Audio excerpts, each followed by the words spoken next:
میگی؟ ما اصلا هیچ افغان نیستم. تو چی رقم مسلمان هستی خدا مسلمان میگیری؟ هویت را که خداوند بر ما داده، مرا تاجیک خلق کرده، تو میای ورس پیش ما میگیری؟ مرا که در فامیل یک تاجیک به دنیا آورده خداوند، فامیل آورده، تو میخوای او را از پیش ما بگیری؟ هویت تمویلی، هویت که سر توی انگلیس مونده، او را میخوای بالای ما بقبولانی؟ هرگز نه بچم.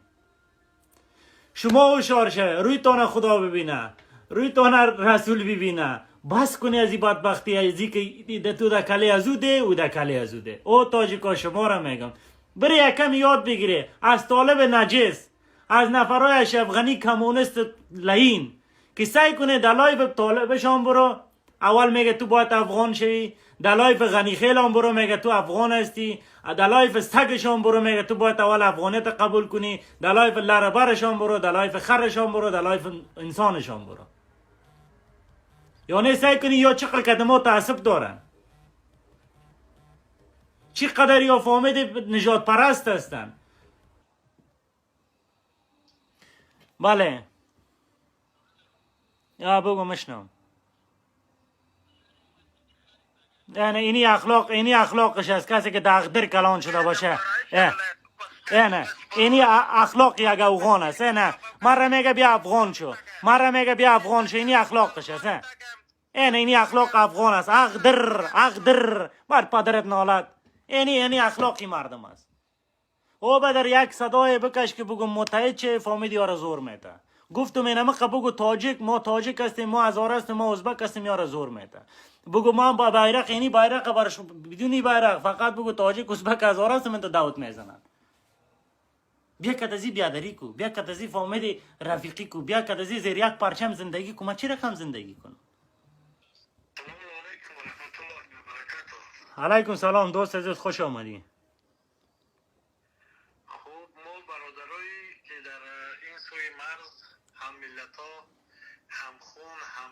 شما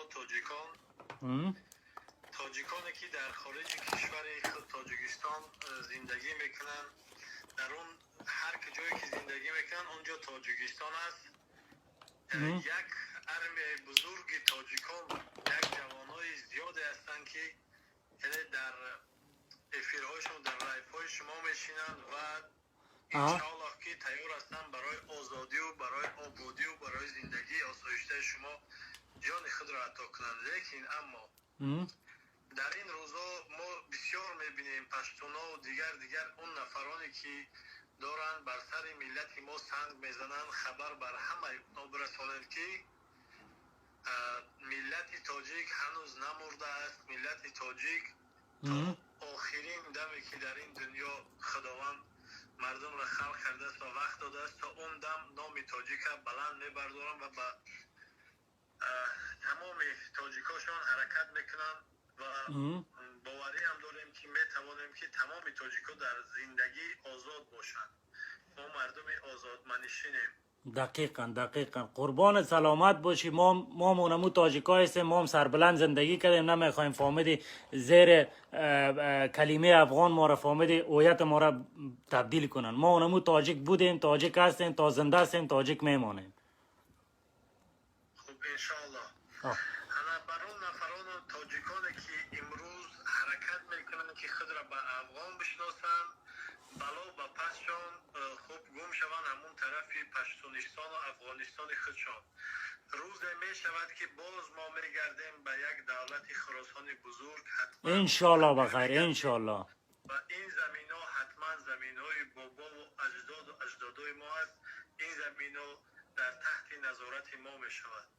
دقیقاً. هست و باز همه خیلی زیادتر می شود، زیادتر می رود. قربان سلامت باشی. پیامت با تاجیکای این طرف مرز، البته که تاجیکای افغانستان برات میگم، چی از به خاطر متحد شدنشان امروز تاجیکا در بین خود به اتفاق هستند.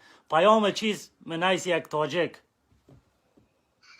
من حیث یک تاجیک پیام من این است که برادران عزیز، از نام نه تنها خودم، از نام ملتم، از نام برادرانی که خود را تاجیک گفته در قفس سینه میزنند، ما در طول تاریخ زیاد در زیر روس و در زیر دیگر ملت های دیگر زندگی کردیم. متحد بودن یگانه راه آزادی شما است. شما با او پشتونا یگان وقت آزاد زندگی نمیکنید.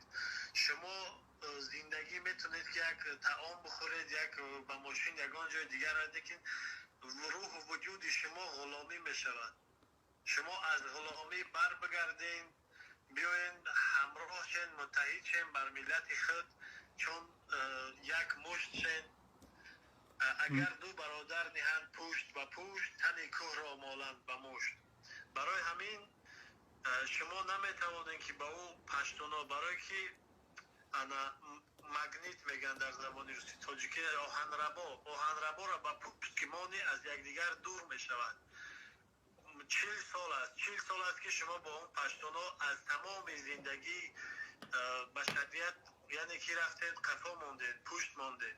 شما وقتی که از اونا که جدا میشین، از اون نفرایی که انفجار میکنن تنی، یعنی اون نفرایی که مادرای خودشان که تولدشان کرده از دخترها را که نمیمونن که از کوچه به بیرون برن یک آزاد نفس بکشن، شما با اونا همراه یگان وقت نمیشوید. یگان وقت دقیقاً یگانه راه زندگی با انصافانه، زندگی با آدمانه، یک همچون انسان، این از جدا شدن از اونها است. دیگر راهی دیگر نداره. سلامت باشی، بخیر باشی. فقط تاجیک آزاد به دنیا آمده، باید آزاد زندگی کنه. دقیق. بله. قربانت، سلامت باشی جان. میشنم. سلامت. ما باز یک نقطه دیگری که کسایی که ما را ملتگرا میخوانند یا دیگر نه، ما با ملت‌های دیگر کار نداریم. ملت‌های دیگر بر ما کار نگیرن. هر کسی که بر سر ما کار میگیرن، ما بر سر او کار، یعنی که آهن و سنگ بگیریم. برای که بر سر ما امروز کار میگیرن، ما همچون خاموش مینشینیم، فردا به خانه های ما بر ضد دختر و فرزندان ما اونها حمله میکنن. برای همین امروز وقتی اون رسیده است که شما متحد بشین.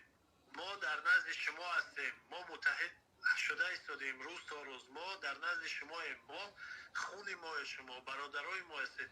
اگر هر نفری که از تاجیکستان شما دیده در حیات و نمیخواهد که تاجیک باشد، اونا تاجیک نیستند. اونا تنها در تاجیکستان زندگی میکنند. ما تاجیکان اصلی تاجیکستان همیشه در فکریم، همیشه در پشت خبرهایی که در افغانستان، در تاجیکانی که در اون طرف مرز موندن، یکی این زمینای بزرگ خراسان، ما همیشه در پیگیر موضوع شما هستیم و انشاءالله که چی یاردم از طرف ما لازم باشد، چی کمک، ما انشاءالله که این کمک ها رو به شما میرسونیم. قربان، تشکر. سلامت باشی، زنده باشی، بخیر باشی. انشالله ما هم تاجیک آزاد، تاجیک متحد میخواهیم در افغانستان هم مثل شما. بخیر، سلامت باشی دوست عزیز. قربانت، زنده باشی. خداحافظ. سایکو شما سعی کنه، ما افتخار میکنه ما رو در تاجیکستان هم اگه بریم ما رو قبول میکنه. نصف تاجیکستان هم حالا یک دانش مخالف ما نیست، اما شما رو سعی که لر بر یا افغان میگه 80% 90% از اون میای شما رو دو میزنه. 80% پشتون لر بر میای تو رو دو میزنه به نام افغان گفته. اما یک دانه تاجیک مخالف من ندارم در تاجیکستان. شما که میگه برو تاجیکستان، اگه ما تاجیکستان هم بریم فهمید با ما جای است، ما رو در قلب خود انت نگاه میکنن. اما شما چی؟ ما دیگه دو شما رو نمیزنیم. ما فقط موضوع لایف ما زنده باد خراسان، زنده باد بزرگای تاجیک. هر کدام در بین هر چی که داریم بازم از خود ماست. سگ خدا و میان میگشت افغانی بگو، افغانیت قبول کن. ما چرا در کلیکی دیگه میزنیم جوانا؟ نمانه فهمیدید. فقط همه لایفان جان رفته بگو من تاجیک هستم، من هزاره هستم، من ازبک هستم، من افغان توستی، برات سلام. احترام که احترام شه. اگه برات بی احترامی کرد باز بی احترامی شه. آیا بیدار ساختن قومم، آیا بیدار ساختن همتبارم، آیا متحد ساختن همتبارم گناست؟